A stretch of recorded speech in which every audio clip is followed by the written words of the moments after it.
Oh God, we're doing a podcast.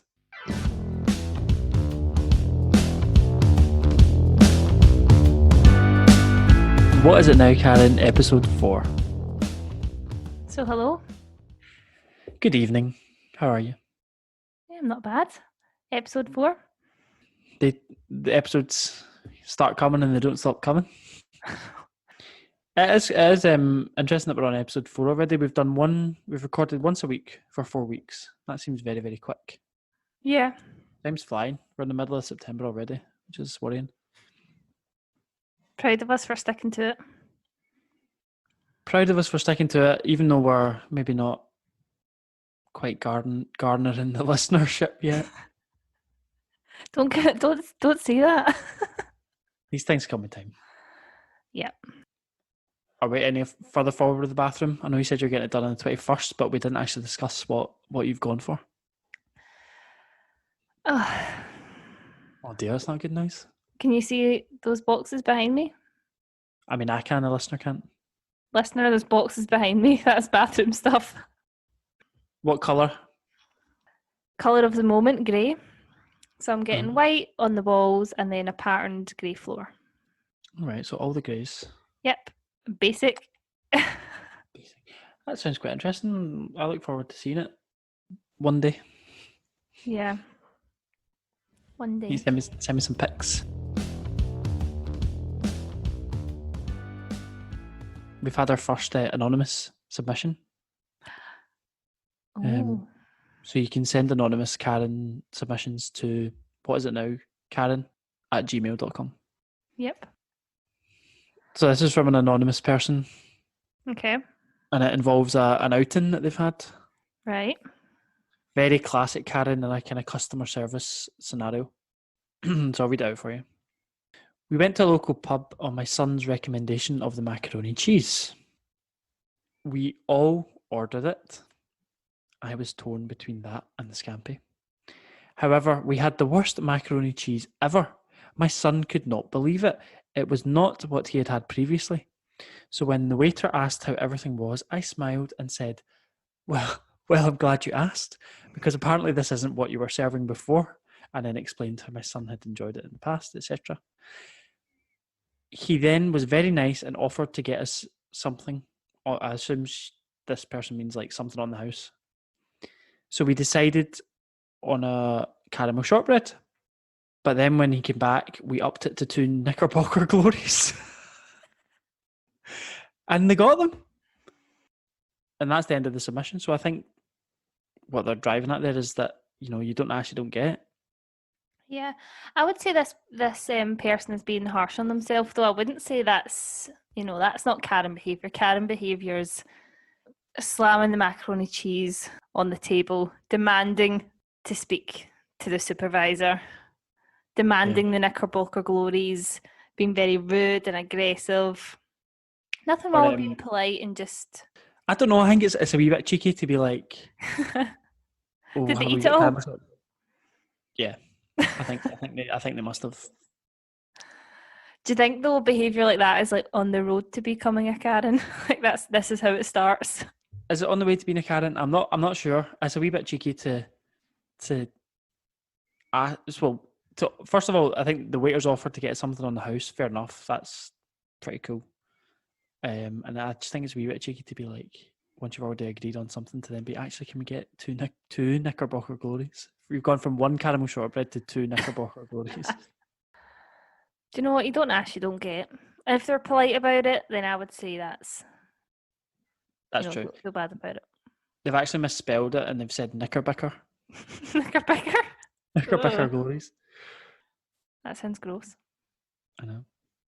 I actually was borderline the same today when I had my macaroni cheese and the waitress came over and said, was everything all right? I said, yeah, it was all right. I was like, yeah, it was all right. It's fine. You know yourself, though, if you're working in a place like that, you're probably on minimum wage, really bad working conditions. If someone's in and they're complaining about their food, you're just going to be like, come on, get a grip. I know. I think the staff and the place I was in were kind of on autopilot today.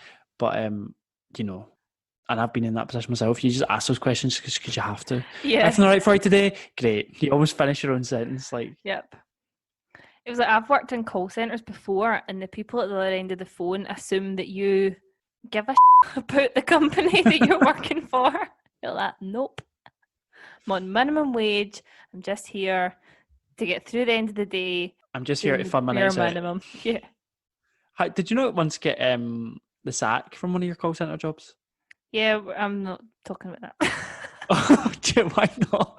I got That's my not job good. back because it was illegal that they sacked me. Really? Yeah. Well, they're on the list. Lorraine Kelly, Frank McAvenny, and I'm making a note right now.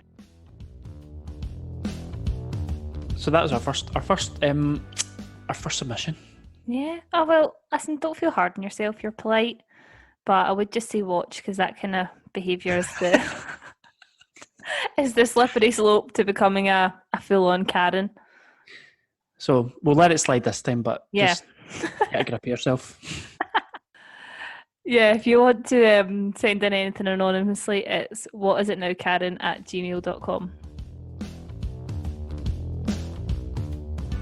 So yeah, we were speaking about this before, Bethany, but I got a really strange leaflet through my door today. Mm-hmm. I came home and there was a one from a window cleaner, and there was one that was almost looks somebody's like hand drawn it or something in pen and then photocopied it.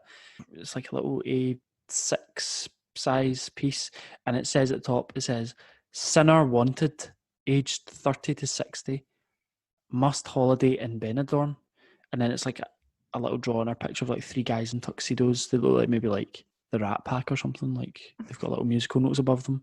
They're just like silhouettes, and then there's a mobile number underneath. What the is that all about? You have to phone them and find out. Well, that'll be my homework for the next week's podcast. I'll phone or text tonight. Sinner wanted. Sinner wanted. Well, I don't holiday in Benidorm. I'm not aged 30 to 60. But you are a sinner. I am a sinner.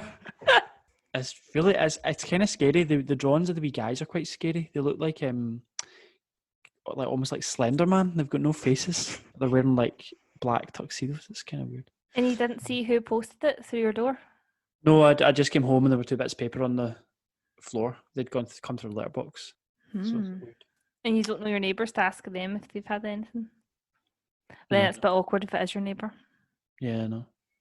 One time, one of my pals had a really weird experience with one of their neighbours. Like, I think it was like Was it mid lockdown? I'm not sure. But then, like, somebody was like posting handwritten notes through their door at night time and stuff, being like, "I've been watching you. You're very pretty. I'd love to take you both out for whatever." And it was just like, what the hell?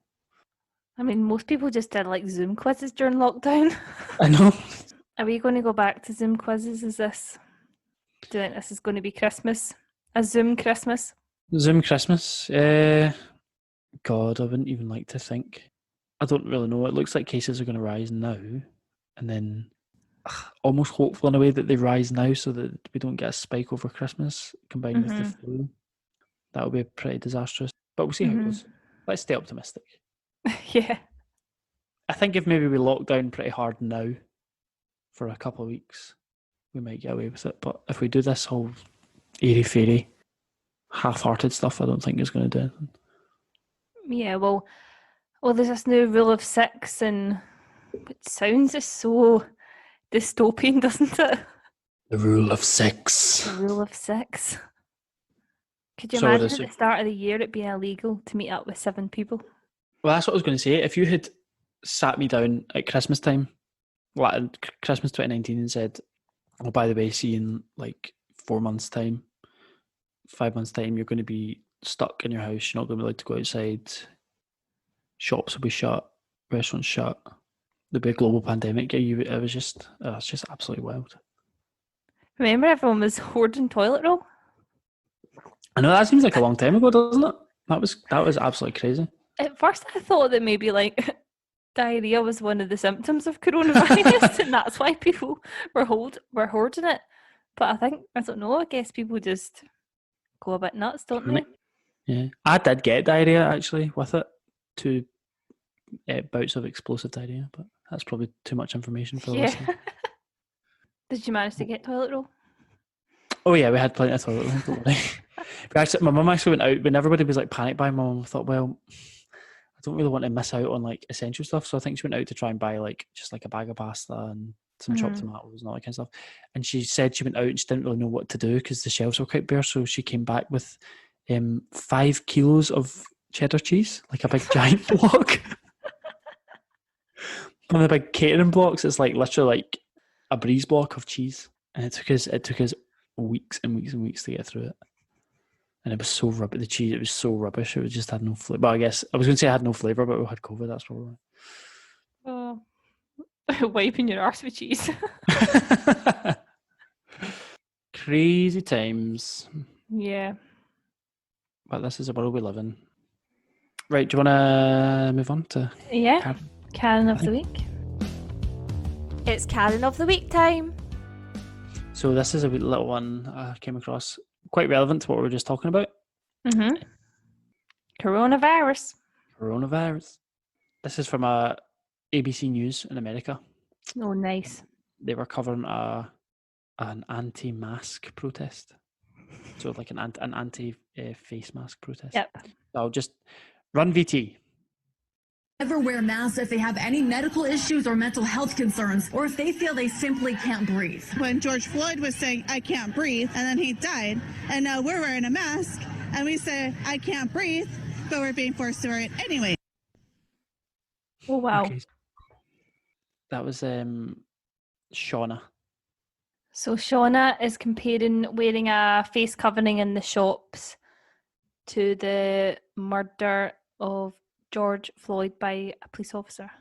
Is that right? Yeah. Right. I think she's missed the point of the I can't breathe. Do you know what I mean? I think they say I can't breathe because somebody was like kneeling on a guy's neck, like crushing his windpipe, and she's wearing a little bit of fabric over her nose. Do you know what I mean? The mask is such a touchy subject at the moment, isn't it? It really is. I don't really get it.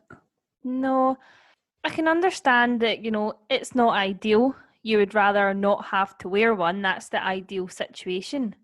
You know, I would rather not have to wipe my arse every time I did a jobby, but unfortunately I have to. Do you know what I mean? I would rather not have to wear specs. I don't think that's a good analogy. I think the best analogy is really like the seatbelt thing, isn't it? Or the speed limit. Maybe a seatbelt is uncomfortable, it digs in, but you don't want to harm you or others when you're in a crash and you fly through the windscreen. Oh, yeah. So that's probably the best sort of comparison, really, isn't it? Yeah, that's quite a good one. I've heard that one person in a car, like, not wearing a seatbelt can kill everybody else.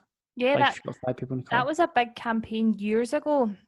So it was more don't, and the same thing should really be said for masks. It's, you're not wearing a seatbelt, or you're not only wearing a seatbelt to protect yourself, it's really you're wearing it for other people in the car. And the same, I guess, for masks. You're not particularly wearing it for yourself, you're wearing it in case you're a carrier and to prevent you spreading it to other people. But yeah, it's strange, isn't it? She's her tone of voice, she's very agitated, isn't she? She's not. Yeah. Do you think she vaccinates her wins? Nope. Not a chance in hell, eh?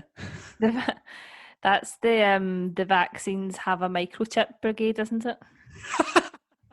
A microchip. I've never heard that one before. I thought they're just like. It's something to do with Bill Gates. Bill Gates is like funding vaccines, and people think that there's going to be a microchip in it. All right, a liquid microchip. Apparently so. Incredible technology. In all seriousness, though, with the whole mask thing, I think we also need to mention that at the start of the pandemic, or when it was an epidemic, whatever it was, we were told not to wear masks. So I can, in some ways, understand people's confusion, apprehension, when all of a sudden it's wear a mask to protect other people, when we were told at the start not to wear one. Yeah, it's like I'm almost kind of scared to say that because I don't want to come across like I'm an anti-masker or anything like that, but anti-masker, is that what we're going to call them now? Because I think with the sort of coronavirus argument, there doesn't really seem to be any nuance in it. You're either a COVID denier, an anti-masker, or you're following the Sheeple. rules to a T and you're strict and you're dobbing in your neighbours. There doesn't really seem to be any sort of, nuance or middle ground that you're allowed to question things without being a COVID denier or... Yeah, but I mean, you can question things to an extent, but you can't be like Shauna and stand there and be like, Oh, no. when I say I can't breathe, I'm told I still need to wear a mask. It's like, well, the two are fundamentally different. But then that's an example of somebody who's kind of reducing it to a political, social thing. Do you know what I mean? Rather than actually saying, well, what is this mask for? It's to stop me transmitting a deadly virus, or potentially to stop me catching it as well. Yeah. It's more about transmission than catching it when you wear a mask. So why didn't they know that at the start, though? Well, I'm not sure why they didn't tell people to wear a mask at the start. I think it was probably I'm not sure if it was a panic thing.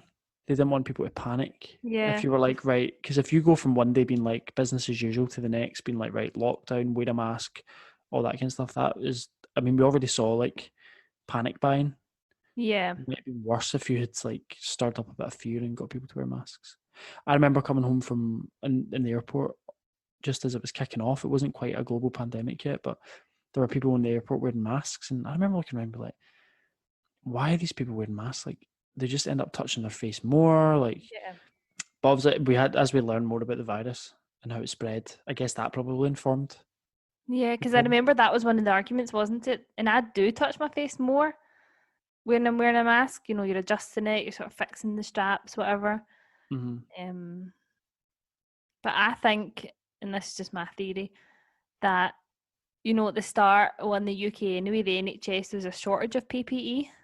I think of course, yeah. hasty in telling the general public to wear one, because I remember there was a sort of thing, if you were buying a mask, you were effectively stealing them from the NHS, and every mask you owned was one less for the doctors on the front line for the NHS. Whether that's true or not, I don't know, but that's sort of my theory. Yeah, I guess that might have been like playing into people's thoughts. So yeah, Shauna's quite upset and they're having a protest, and obviously they can't see the video, but none of them are wearing masks. They're just out in very close proximity to each other. A crowd of it has to be said, predominantly white people, chanting and speaking loudly, which we know spreads the virus. Spreads it, and none of them are wearing masks. Anyway, so yeah, Shauna probably doesn't vaccinate her kids. Oh, let's not jump to conclusions. Well, come on. What's your thoughts on anti-vaxxers? Daft, obviously. What if they're coming from a good place? In what way? Well, there's the argument, I can't even say it with a straight face, that they give your children autism, is that right? Or your child is more likely to have autism? No, oh my God. No, that's not even an argument. That was one scientist in the 90s. That's the main argument at the moment, though, isn't it? It's not even an argument, though. But people still believe it. I know. Let's try not to do that thing that we hate, where we present ridiculous viewpoints as equal and deserving of airtime. No, you categorically cannot get or catch autism from a jab. Can't do it. It's not a thing. That guy claimed that in the 90s and then was subsequently disproven, disgraced, struck off from the medical register, never to practice again or ever be taken seriously again. Well, he clearly is taken seriously, though. Yeah, by idiots. But people still is it one paper he published, and that paper's still being quoted, even though, like you said, he was struck off, disgraced in the medical community, but people still look at his research as gospel and don't vaccinate their kids. But I sometimes feel that the most hardcore of like anti-vax people are probably done a bit more what they would think is research into it. Do you know what I mean? It's all the like sort of natural homeopathy. Homeopathy. I would say homeopathy or homeopathic. Yeah. Anyway, I'd like to see if their ginger and turmeric blend stops their wine from getting Measles. I actually once was in a bar in Dundee, and this guy was telling me how like I was humouring him. He was like, guess how old I am, and I was like, Hate when must be- people do that. I know, but I And I they was always like, look really old, and people that say that always look older than they actually are, and it's so awkward. to be fair, he looked his age, but I knew he was like asking me so I could be. So I was like, right, the guy was clearly like in his late 50s, but I was like, guess how old I am? I was like 48 or something like that, and he was like, no, I'm 56, right? And I was like, oh, well, you're looking well. And he was like, he started to list all this stuff that he takes, and he was like, I take ginger root, turmeric, cumin, and I was like, is this an elixir of life or a recipe for a bloody tikka masala? What is going on? Like, it was ridiculous. All this stuff he was listening to, I was like, none of these do anything except taste good. There has to be something on a good diet that's, eating a balanced diet is surely good for your health. Well, yeah, because your body And needs all eating those foods different that are things. high in nutrients and things. Yeah. But But- it doesn't quite replace a vaccine. No, you can't. I don't think you can eat your way to immunity. That's not really how your immune system works. I feel like that would be like a. Do you know that food medic person that's on Instagram? But like, I feel like that would be like the title of one of these stupid homeopathic recipe books. Eat your way to immunity. Leafy greens and garam masala. We use garam masala. Turmeric is a common one. Turmeric and ginger, I've seen a lot of people. Turmeric, yeah. Lavender. Don't get me wrong, lavender always smells nice, but it's not going to do anything for you. Reminds me of like old ladies.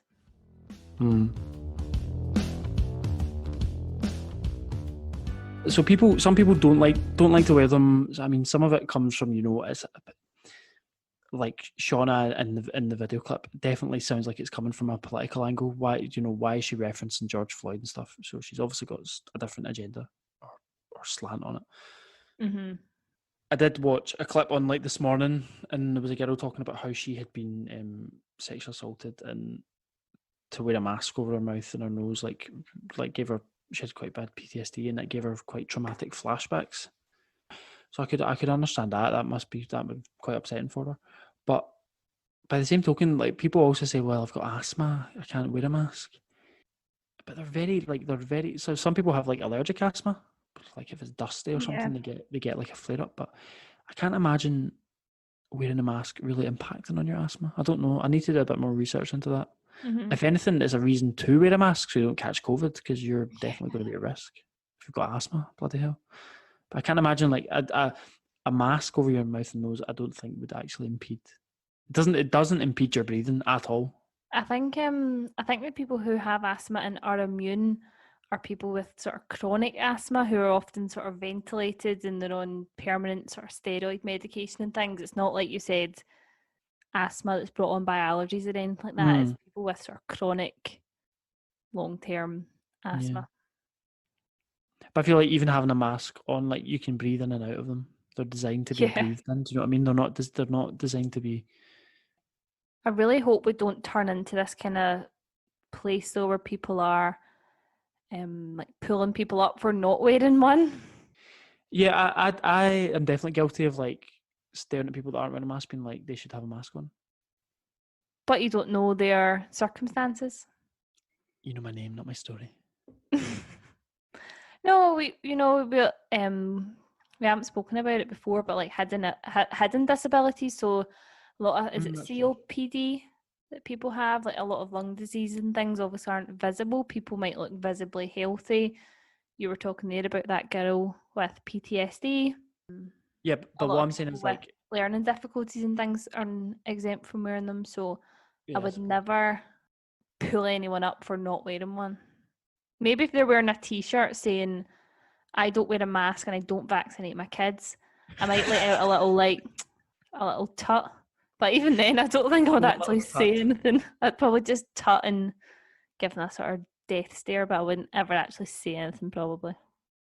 And a tut. That'll show them, Bethany.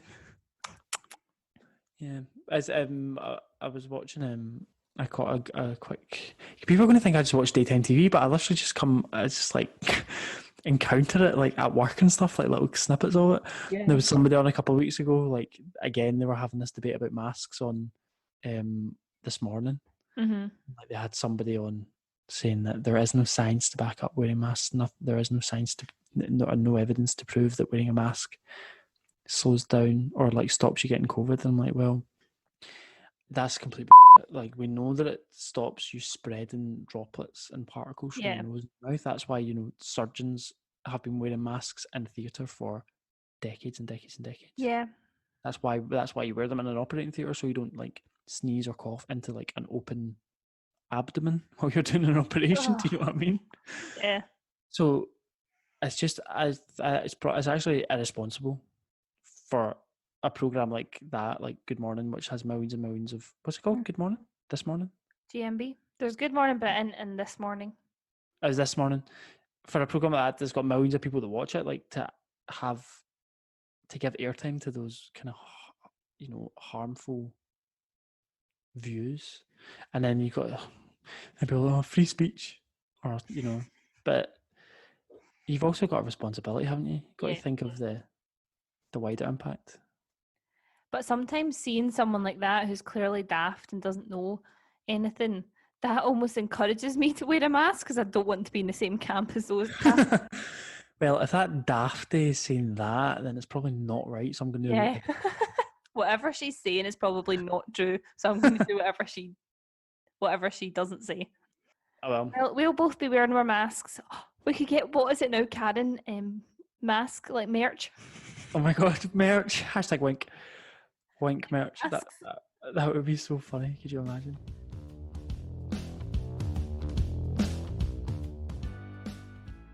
Wear a mask. Yeah, wear a mask, please. But if you can't, I won't say anything, but Joseph might. I will. I'll be judging. And if you've got any great recipes that involve turmeric, ginger, cumin, we'd love to hear them.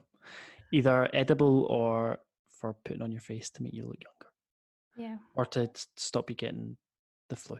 Well, we're not. It doesn't look like we're getting a vaccine anytime soon, so we need to turn to the herbals. The herbal remedies. Mm-hmm. I've just had a wee lemon and ginger tea, and I feel great. So maybe there's something in it. Well.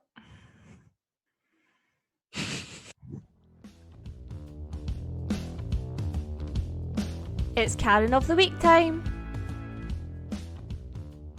Okay, so my Karen of the Week this week is actually Hagrid. What? You joking? No. So I thought you might not have heard this because in the stories sort of been breaking throughout the day, and Joseph has like a proper job, so he can't check his phone all day, unlike me. So I don't know if you saw as well, JK Rowling. So oh God. Before we go any further, can I just say that when she donated £1 million to Better Together in 2014, she had a black mark against her name forever in my book, and I knew there was something up there.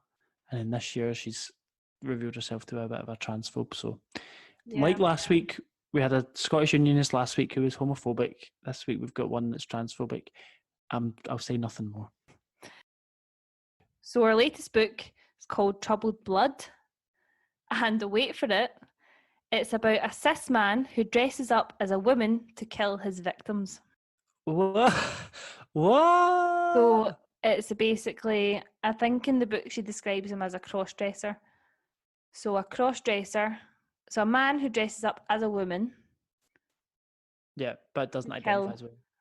Who doesn't identify. So a cis man, is a man who identifies as the gender he was assigned to at birth, yeah. So a man who dresses up as a woman to kill his victim. That's a bit of a weird trope, isn't it? I thought we were over like all the cross-dressing stuff as a form of storytelling, like when Little Britain and I was think finished. Especially if JK Rowling, if she was trying rolling through the gutter, she was trying to remove herself from this sort of from being accused of transphobia, she's going about it the wrong way with the release of this new book. Do you think she must have written it before this all kicked off, because you can't write about that. But she's been accused for this for a good few years now. It's not recent. So I mean, it's quite thinly veiled, isn't it? It's, you're feeding into that. And, okay, it's a cross. The protagonist is a cross dresser, not a transgender person.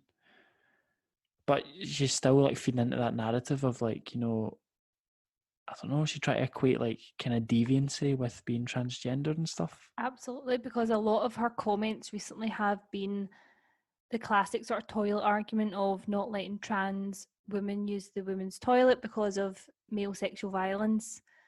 But obviously trans women are women, and forgetting that trans women are often subject to the same violence. Yeah, I was just about to say that. From men. But it would be too easy to make JK Rowling my Karen of the week. It's actually Hagrid, as I said, Robbie Coltrane. So Hagrid or Robbie Coltrane? Well, are they not the same person? No, but like who made is it a quote from Hagrid or is it a quote from Robbie Coltrane? Quote from Robbie Coltrane. Oh right, I actually thought you'd like dug through a Harry Potter book to find Hagrid being like problematic. No, although he probably has been. Okay, so Robbie Coltrane told the Radio Times, so I've got the quote here. I don't think what she said was offensive, really. I don't know why, but there's a whole Twitter generation of people who hang around waiting to be offended. They wouldn't have won the war, would they? But did we not fight the war against fascism? What is really funny is that Robbie Coltrane is 70, so he's born in 1950. So he didn't fight or win the war either. There is like a really weird like subset of old middle-aged to old men in this country that like always think like for some reason in their minds think that they would have fought in the war.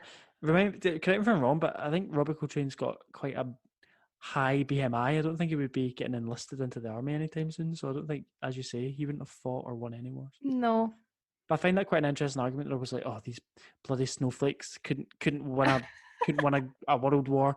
But it's like, well, you fought the Second World War against Nazis and fascism. Like, but also that generation didn't fight in the war, whereas you would argue a lot of millennials fought in the Iraq War. I never know when a millennial's a millennial and what's a what. But young people as, young snowflake types. But that's, like you said, that sort of stereotypical argument. People mentioned it during lockdown as well, comparing it, our ancestors fought in the war and... They fought and defeated Nazism so that people could live their lives without, being worried that they would be put in an extermination camp. So, like, I don't see their point. Do you know what I mean? Yeah. And especially the likes of Robbie Coltrane. If anything, he just benefited from post-war economy. Baby boomers, and then now all of us are fucked. two recessions. So thanks, Robbie Coltrane. Thanks, Hagrid. Thanks, Hagrid. Thanks a lot.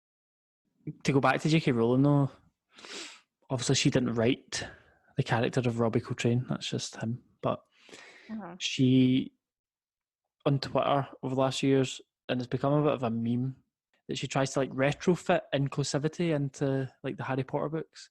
Yeah. She says stupid stuff like there was at least one trans student at Hogwarts, or I never specified Hermione's colour of skin, like as alluding to the fact that Hermione wasn't white and all this like bizarre stuff, like retrospectively.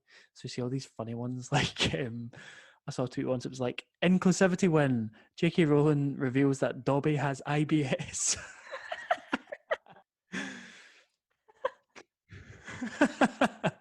That made me laugh. I love that. Yeah. But yeah, I do feel a bit ashamed that I've really turned a blind eye to the JK Rowling saga as of late. This story today, I sort of couldn't avoid it. Yeah, it's a bit odd. I don't know why you would use that as a plot device. I don't know. And I mean, that's not to say, that makes me sound like, oh, all your stories have to be straightforward and boring, but it's just a weird one. Like, I think just given her recent that she's been caught up in this sort of recent scandal, it's very bizarre timing. Suspicious timing. Yeah. Because I guess like there's other programs. Did you ever see that program Mindhunter on Netflix? Mm-hmm. So there's like a subplot in that where there's like a guy who's a bit So that's based suspicious. on a true story, isn't it? Yeah, it's based on like the FBI in America developing psychology, like psychoanalysis of people. So they interview like serial killers and stuff. But there's like a subplot in that of a guy that you just see snippets of every now and then, and you don't know if he's a murderer or not. But he like dresses in his wife's clothes and like asphyxiates himself and stuff. And but it's not the focus. And it's also like okay so that in the context of like a psychological show, like that's a plot device, and that's fine. It's not like you're not being outwardly transphobic, but for an author who's embroiled in that at the moment and to have some quite, like seedy views to then come out and write that is a bit weird. Yeah. And I'm wary as well of being sort of outraged on behalf of the trans community, which is why I picked Hagrid as my Karen of the week, just because weighing in on that sort of people are offended at anything these days. Classic Karen. Yeah, that is a classic Karen. Again, like we said last week, somebody who's just pissed off that they can't say what's on their stupid, bigoted mind anymore.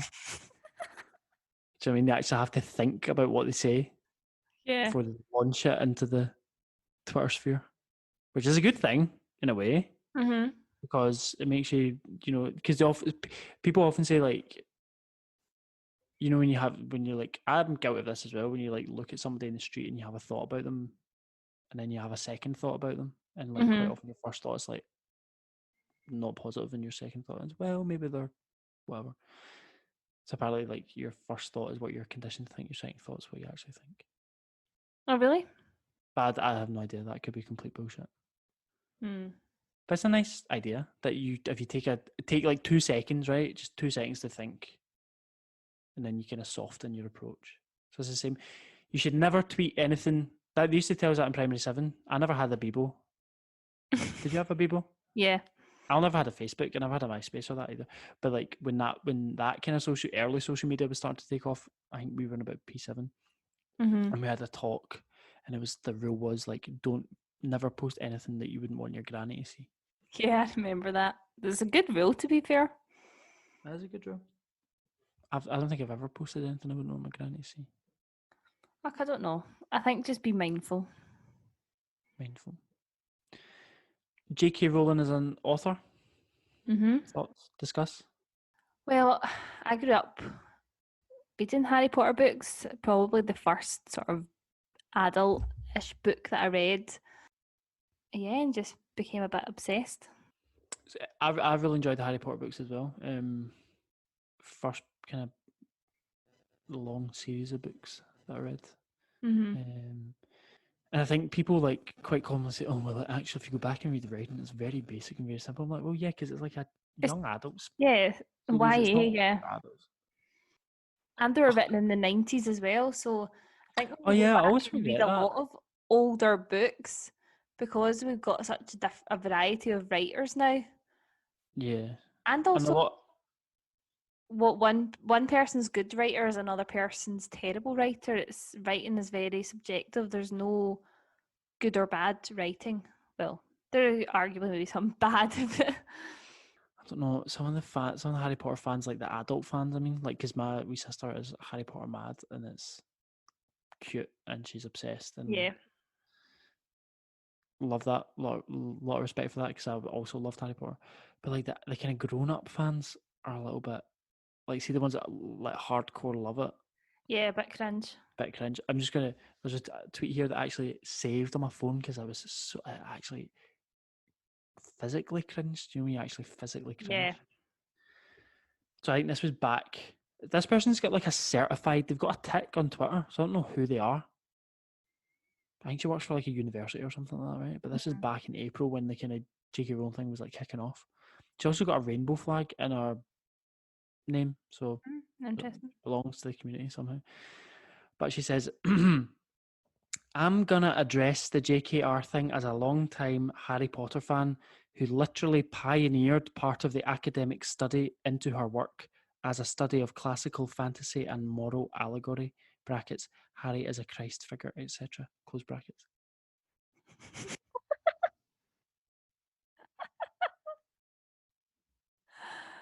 For the listener, I'm recoiling. Yeah, physically. Physically recoiled. Who literally pioneered part of the academic study into her work. How can you pioneer academic study into Harry Potter? People Pioneer.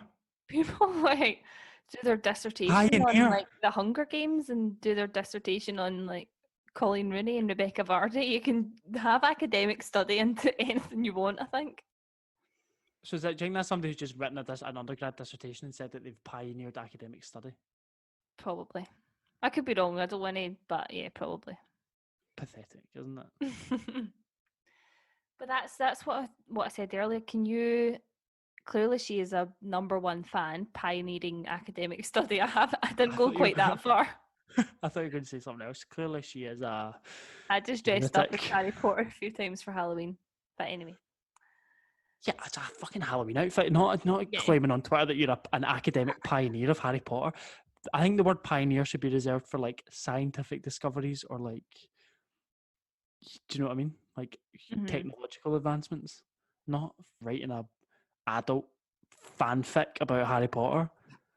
Get a life. So can you separate the artist from the art? If the art's good, at your discretion. That's why I still listen to Azalea Banks. She's a bigot, but a lot of her songs slap, so I still listen to that. Well, I've stopped listening to R. Kelly. Oh, he was a paedophile, wasn't he? Yeah. He had a really good song with Lady Gaga. It's called "Do What You Want."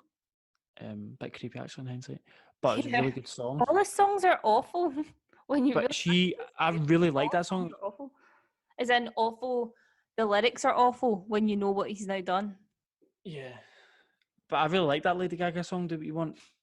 Just 'cause it was a beat, but they took it off Spotify, and I was like, oh, that's fine. I mean, I missed the song, but he was a bad guy. But she actually re-recorded it with Christina Aguilera, so it's all good. Yeah, I think it's more the thing. It's if they're a really bad person, do you want to then give them the royalties, give them the funding by buying more books, downloading their music, whatever it is?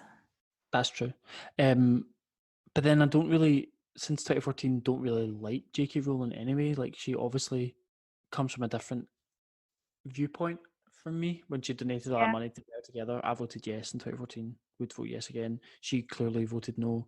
But I resented it because, she's a powerful person with a vast pot of money, and she could come out in favour of the union and have a pretty decent sway. And to me, that hinted at, what her priorities were and various things like that. And I just decided from that point, I was like, you're not really my cup of tea. And then, I don't know, I consider myself to be quite a good judge of character. And then, several years down the line, she's, a raging transphobe. So what did she actually, what did she actually say that sparked all this off? It was so bloody long ago, I can't remember. It was the article about people who menstruate, and then she sort of put out a comment like, Waban, Wifan, what is this? Oh, you mean women? Waban? What the is a Waban? But get the comment up. Oh yeah, she took issue with the phrasing "people who menstruate." I'm sure there used to be a word for those people. Someone help me out. Wumben, Wimpund, Wumud. Anyway, I just think live and let live. Do you know what I mean? Live and let live unless you're a bigot, in which case I'm gonna reprimand you. You tell them. I was going to say something else, but I was just cringy. I think with this, and I don't really know what to call it. I call it a trans debate, or the debate around Again, is it trans is it people. even a debate? I know, but it is for some people. I think you want to be on the right side of history on this one, in the way that we looked at gay people not that long ago when we were introducing gay marriage, and people were giving it, oh, next we'll be allowing dogs to get married, and we'll be allowing animals to get married. And you think of those statements and you think, that's crazy and ridiculous, but that wasn't even that long ago. Yeah, and a lot of the arguments that you touched on earlier about like trans people using the toilets or the bathrooms that they want to use, like being called like predators or whatever, like that's an argument that historically was used against gay people as well, like, you Oh, know, absolutely. pedophiles or perverts or predators and all this kind of stuff. And you would never, if somebody came out now and referred to like a gay person like that, there would be uproar and it would be like widely accepted even in the media. It's like, yeah, that's, you can't say that. But now for some reason when it comes to trans people, it's like still up for debate. It's a bit odd. And the same thing with gender identity. The argument is now, it's usually Piers Morgan or someone Piss Morgan. similar status, Piss Morgan, someone of a similar status saying, oh, I'm going to identify as a pencil, or I'm going to identify as a pair of sunglasses. That argument will now become of the past, what we then compared, like you said, gay people to predators, or gay marriage, like just having two dogs getting married. No, I know what you mean. Like the arguments that are now rightly ridiculed from the past for certain groups are still being used in the present day for other groups and accepted. Yeah, I know that. See that whole thing, like Piers Morgan, like he said once, I was like, I'm going to identify as a vegetarian penguin or something stupid like that. I was just like, shut the up, you big dafty. But you know he's pandering to the lowest denominator there with yeah. whoever watches and listens to him. People just out here for some basic human rights. They're not out here demanding extras or anything extravagant, and you're making fun of them on national TV. Yeah. Bit sad, isn't it? Yeah, I think you want to be on the right side of history with this one. I don't think JK Rowling is. And like you said, live and let live. What difference is someone living their life and identifying as a different gender? How does that impact your life? Exactly.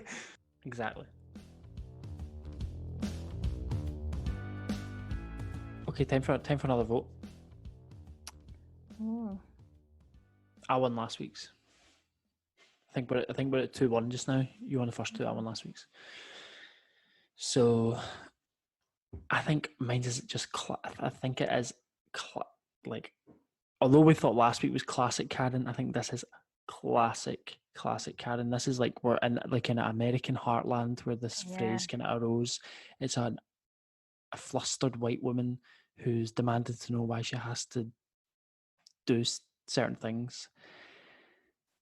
She's making it political when it doesn't have to be political. She's obviously got some. I don't want to accuse her of anything, but I mean, I've already probably accused her of a lot tonight, but I don't want to accuse her of being racist. But why is she bringing George Floyd into it? It's obviously at the front of her mind. So I'm going to vote for myself again. I'm a snake. I'm sorry, but I think she's the most Karen. No, I think as much as I think Robbie Coltrane really put his foot in it with that, you know, with his comments about how our generation, because let's face it, he's talking about our generation, the millennial snowflake. About my generation. Yep. We're just waiting around to be offended. I don't know about you, Bethany, but that's what I do. I don't have a job. I just sit. Oh yeah, same. I just sit in my flat and I scroll through Twitter. Mm-hmm. But it was, for me, it was his comment on how our generation wouldn't win the war when neither did his. That is what kind of just sort of tipped him over the edge to that sort of Karen-like, entitled, middle-aged, sort of evocative feeling. Yeah, like false entitlement, thinks that they're kind of bigger than they are. Because can I just say, every generation blames younger generation for something. I hope we don't get like that. Probably will. Do you think we will? It happens to every generation where they'll say, oh, look at those young people. You know, in the 60s, it was look at those young people with their mini skirts and their black civil rights. And their black civil rights. What are they like? And now it's like, look at those young people with their smartphones and their trans civil rights. They care about the environment. Snowflakes. I know. But I think you might be right. You're going to vote for mine? I think you're Karen from Middle America who doesn't want to wear a mask and is comparing it to the murder of a black man. It is literally a piece of cloth over her mouth. So you vote for mine? Yes. Yes! Yes! 2-2. It's all square. I think honorary mention though to Robbie Coltrane. Yeah, yeah. Is he a gammon? He's still a Karen, isn't he? I don't Yeah. know. I feel like mine was the deserved winner in order to kind of stick to the roots of the podcast and say, you know, she was proper. She was proper Yeah. Karen. Did she have a she did- bobbed haircut? She actually didn't know. She just had kind of like shoulder length, parted in the middle, brown hair. She didn't have a fringe or that. But I just felt that she was like classic Karen. She was I deserving. can totally see her like sending back a fillet of fish in a McDonald's or something. Do you know what I mean? And she would have been far ruder than our listener who complained about the macaroni cheese and got 2 free Knickerbocker glories. Knickerbocker. 2 free Knickerbocker glories. Oh well, that was another good one. God, that's flown by again. I know. Time flies when you're. Having a great laugh in these podcasts. I know. Oh, I don't like the fact I can look into that black door behind you. I keep thinking I can see a face in it. Off. Happened myself. Are you? Oh, you'll be fine. If you enjoyed listening to our ramblings tonight, you can this podcast on Spotify, and you can like and subscribe on YouTube. By the way, And we've got Joseph hasn't even subscribed, so if you don't feel bad. who? Okay. I was going to say who subscribes on YouTube, but lots of people do, and we want you to do it as well. Yeah. Also, check us out on Instagram. It's What Is It Now, Karen, and on Twitter we are What Is It, Karen. And you can send us in anonymous confessions. It doesn't need to be anonymous if you're quite confident in your Karenness, or maybe you want to expose a friend. Mm-hmm. You can get in touch. What is it now, Karen @gmail.com. Episode 4, over and out. Ciao. Bye.